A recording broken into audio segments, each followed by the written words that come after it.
오늘은 음식이 아니라 술, 그 중에서도 칵테일, 그리고 칵테일을 파는 바에 대해서 얘기를 할 겁니다. 칵테일을 잘 모르시거나 심지어는 안 드셔본 분도 계시겠지만 잘 몰라도 영상을 즐기실 수 있게 너무 어렵지 않게 얘기를 해보려고 합니다. 저랑 같이 바에 놀러가서 이런저런 얘기 나눈다고 생각하고 들어주시면 대단히 감사할 것 같습니다.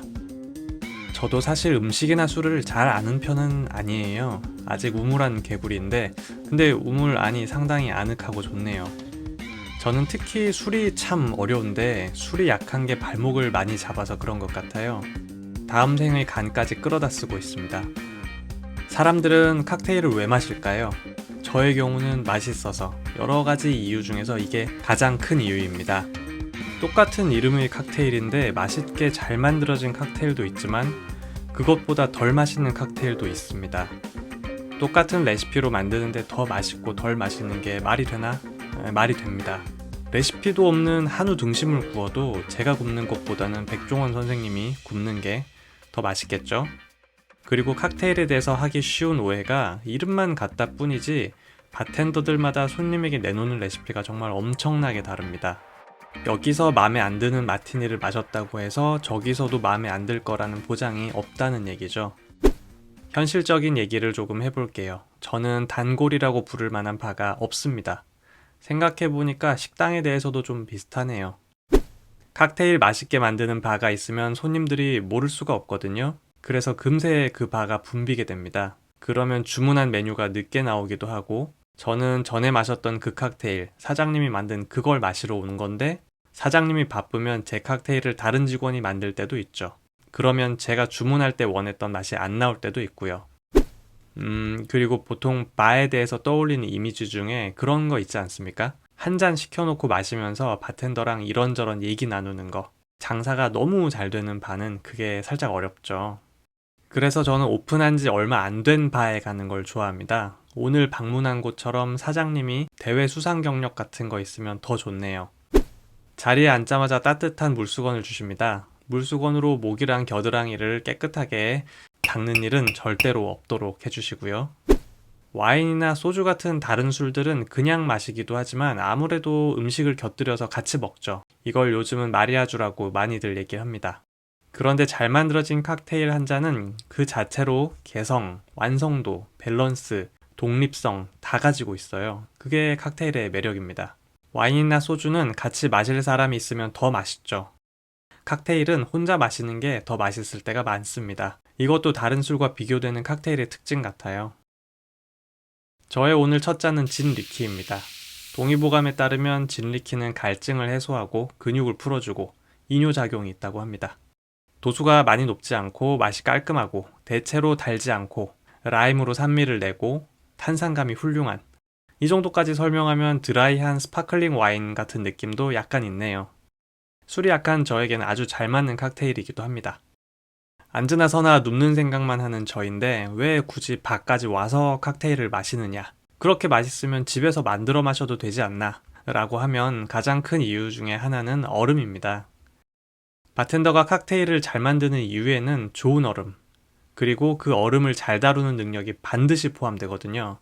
그리고 대부분의 가정에는 좋은 얼음도 그 얼음을 다루는 능력도 둘 다 없습니다. 저는 칵테일이 얼음으로 시작해서 얼음으로 끝난다고 생각해요. 얼음으로 잔의 온도를 낮추고 술의 온도를 낮추고 얼음에서 녹아나온 수분의 양을 잘 조절해서 바텐더가 생각하는 지점, 그 좌표에 맛을 딱 꽂아 넣습니다. 그러려면 지금 어떤 형태와 크기의 얼음을 고를지, 그리고 그 얼음을 어떤 온도로 사용을 해야 될지 미리 잘 알아야겠죠. 얼음을 쉐이커에 넣고 쉐이킹을 해서 칵테일 온도를 빠르게 떨구고 쉐이킹 도중에 깨져나온 얼음 알갱이를 칵테일의 일부로 쓰기도 하고, 아니면 정말 최소한의 얼음만을 녹이기 위해서 엄청나게 느린 속도로 스터를 하기도 합니다.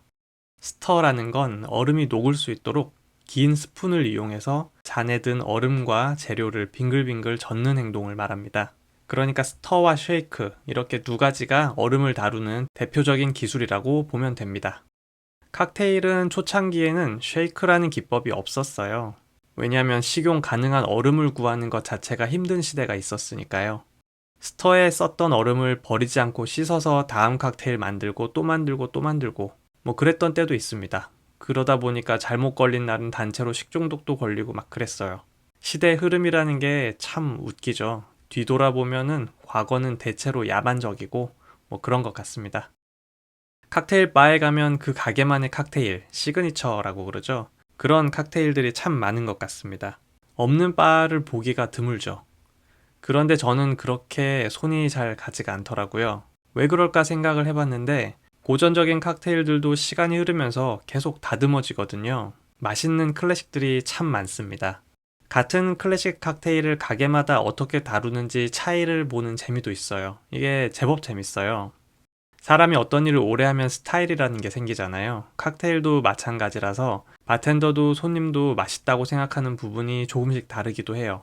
그리고 시그니처 칵테일은 저처럼 단골 가게 없고 여기저기 가는 입장에서는 참 애매한 메뉴죠. 다른 업장에선 마실 수가 없으니까요. 바에 가서 멋있게 칵테일 한 잔 마시고 싶은데 정말 아는 것도 아무것도 없고 뭘 시켜야 될지 모르겠어서 안 가는 분들 굉장히 많으실 거예요. 제일 깔끔한 팁을 드리자면 주문을 받으러 오는 바텐더랑 최대한 많은 얘기를 해보시면 좋습니다. 바텐더들은 어떻게 해서라도 손님이 좋아할 만한 한 잔을 만들고 싶어 하는 분들이기 때문에 맛에 대한 단서가 많으면 많을수록 좋거든요. 오늘 만약 커피 맛이 나는 칵테일을 원한다고 하면 거기서 멈추지 않고 몇 걸음을 더 들어가는 거예요. 그 커피는 어떤 커피인지, 헤이즐넛인지 아이리쉬인지, 도수는 어떤지, 라떼처럼 우유 맛이 섞이는 건 어떤지, 많이 달게 마시고 싶은지, 향만 달아도 괜찮은지, 곁들여지는 술 맛이 묵직하면 어떤지, 정반대로 술 맛이 싫어서 강한 커피 맛을 원해서 주문을 하는 건지, 뭐가 마시고 싶은지에 대한 생각을 대화 도중에 갑자기 정리하려면 굉장히 어렵거든요. 그래서 저는 첫 칵테일 정도는 뭘 주문할지 가는 길에 미리 생각을 하는 편이에요. 처음 방문한 바에서의 첫 잔은 100점 만점에 100점이 아니라도 괜찮습니다. 100점짜리 맛과 행복을 만약에 느끼셨다면 그 바텐더가 정말 천재적인 바텐더거나 아니면 운이 굉장히 좋거나 둘 중 하나입니다. 70점 정도면 그 바텐더랑 조금 더 친해져 보시는 걸 추천드려요. 100점짜리 칵테일을 낼 확률이 높습니다. 꼭 한 번쯤 더 가보세요.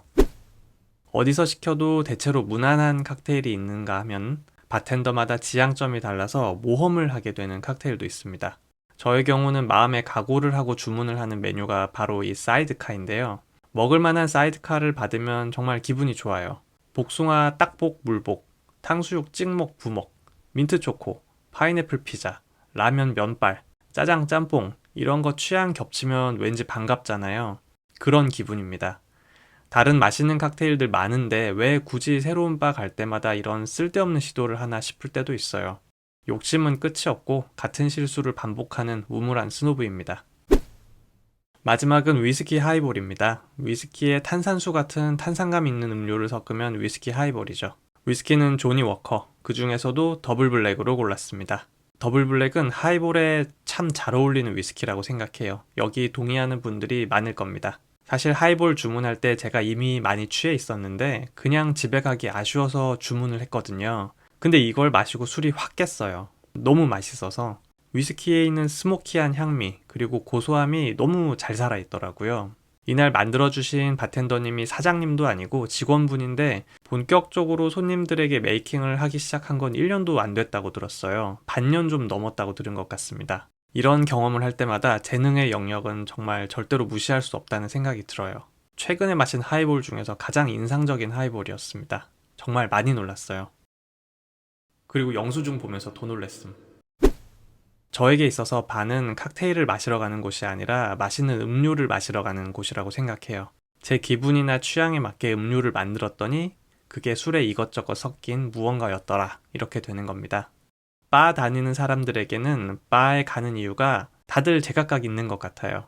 바텐더가 좋아서, 장소가 좋아서, 술이 맛있어서, 아니면 거기 모여있는 사람들이 좋아서, 친구들이랑 놀다가 혼자가 됐는데 그대로 집에 가기가 아쉬워서, 편하게, 즐겁게 맛있는 것을 마실 수 있는 바.